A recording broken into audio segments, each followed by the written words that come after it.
Of course, none of us are strangers to change over the course of our long careers, but it does feel like we're in the midst of a once-in-a-lifetime shift. The architecture of finance, and by that I mean global currencies all the way down to payments, lending and deposits. It's unbundling bit by bit, and it's rebundling around a new, largely digital architecture. And this happened in trading over the last few decades, and it was an evolution. But what we're seeing now is more of a revolution, with new architectures supplanting old ones. And the way our industry has operated for decades, it's going to be replaced with new ways. And the scale and the speed required to serve our clients, it's of a completely different magnitude. So here at Citi, where we move over $4 trillion globally each day, where we enable clients to issue payments in 144 different currencies, where we do business in more than 160 different countries and are on the ground in nearly 100 of them, well, we have a deep appreciation for scale and agility. And we're seeing how the world is becoming more global and more local at the same time, and how it's becoming faster and how it's becoming more complex. We're reshaping our firm and our exceptional assets so that we maintain our relevancy and we continue to deliver for clients. SWIFT, as the community that underpins global flows, must make this same journey. Not just talk about it, but actually accelerate action.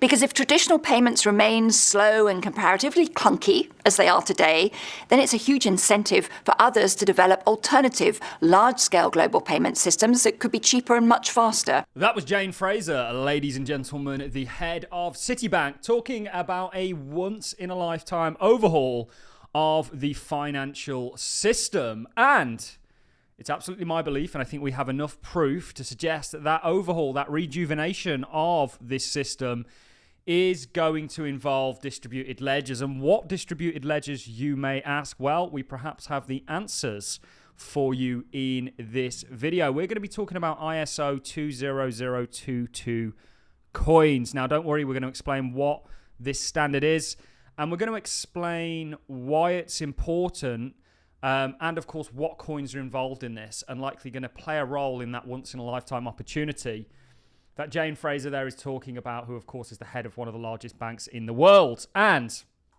this comes on the back end, or this video comes on the back end of a tweet from Swift. Now, Swift, for those of you that are not familiar, is the leading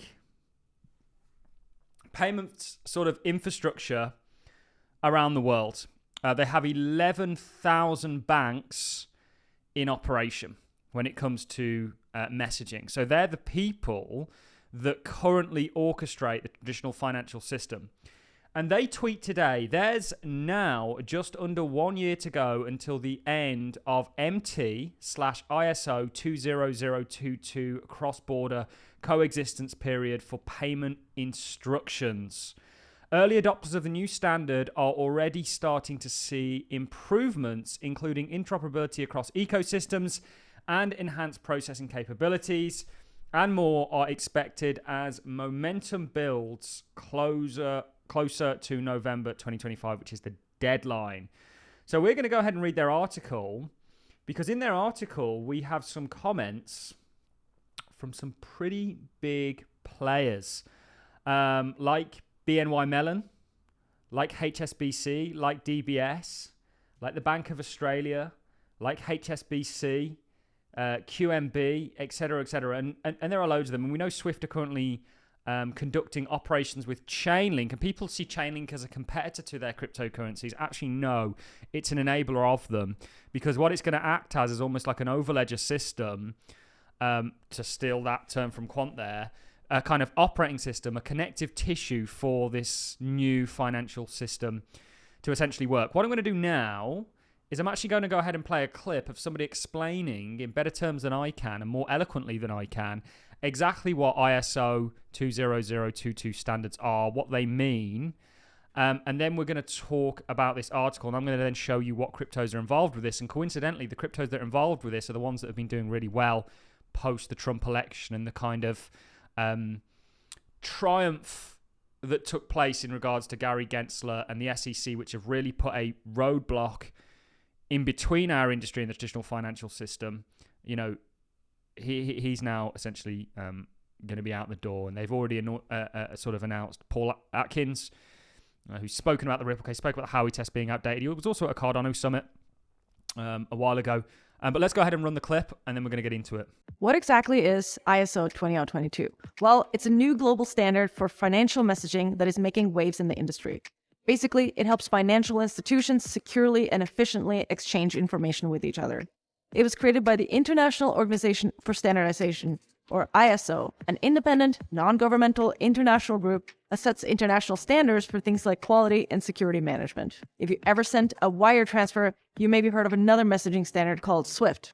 It's similar to 20022, but there are some key differences between the two, like the data format, level of detail, and security features. SWIFT uses its own format, while 20022 uses XML, which is more flexible and easier to integrate. Some central banks and financial regulators have already required the use of ISO 20022 for specific systems and applications. For example, the European Payments Council has set a deadline for 2025 for all SEPA payments to use 20022, while the Federal Reserve in the US is encouraging financial institutions to adopt it by 2023.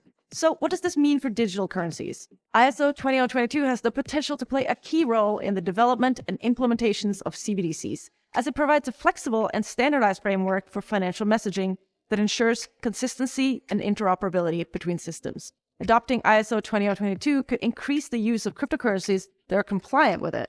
Two cryptocurrencies that are members of the ISO 20022 standards body are Ripple's XRP and Stellar Lumens.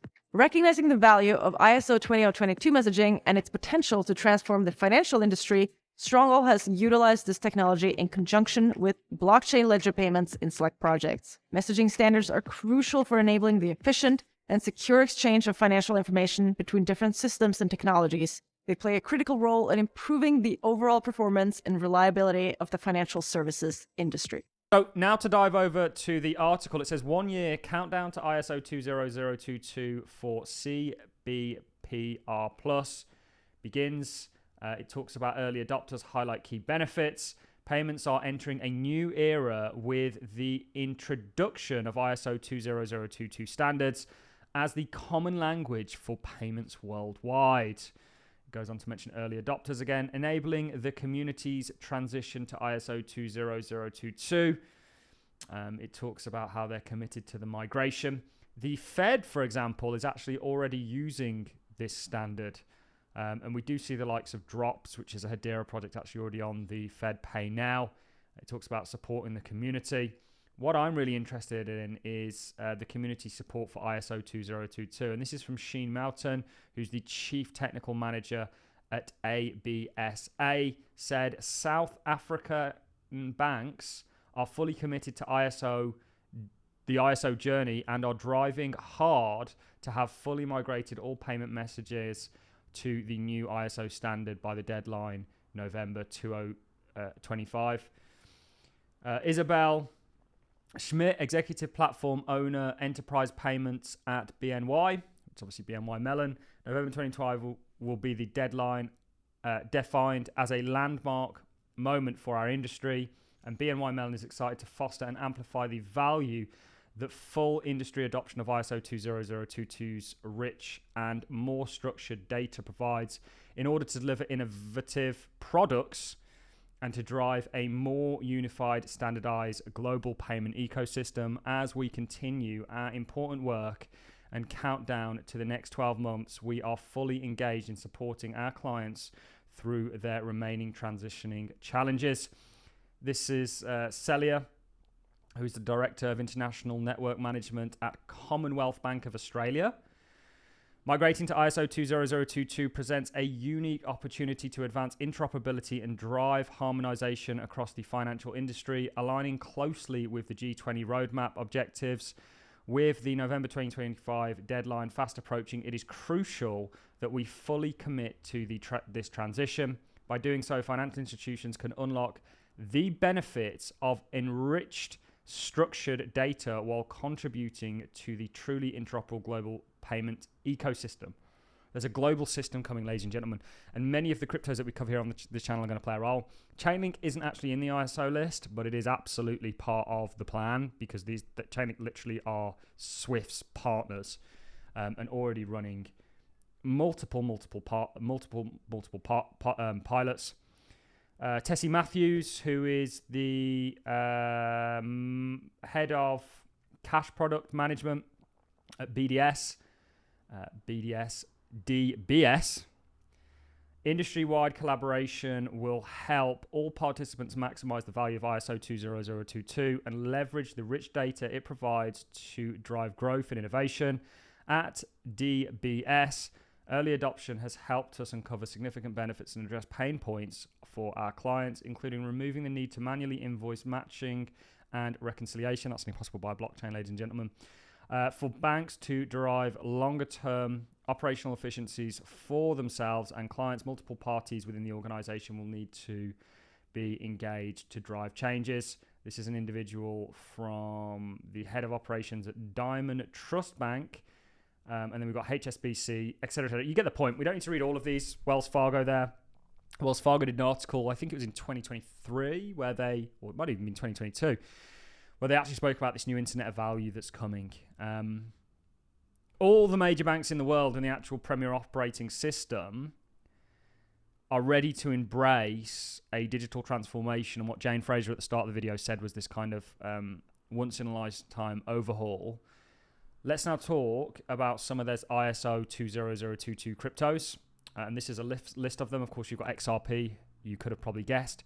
You've got the likes of Cardano there, which I'm over the moon to see. Quant, Algorand, of course, Hedera Hashgraph, my largest crypto holding, IOTA, and XDC.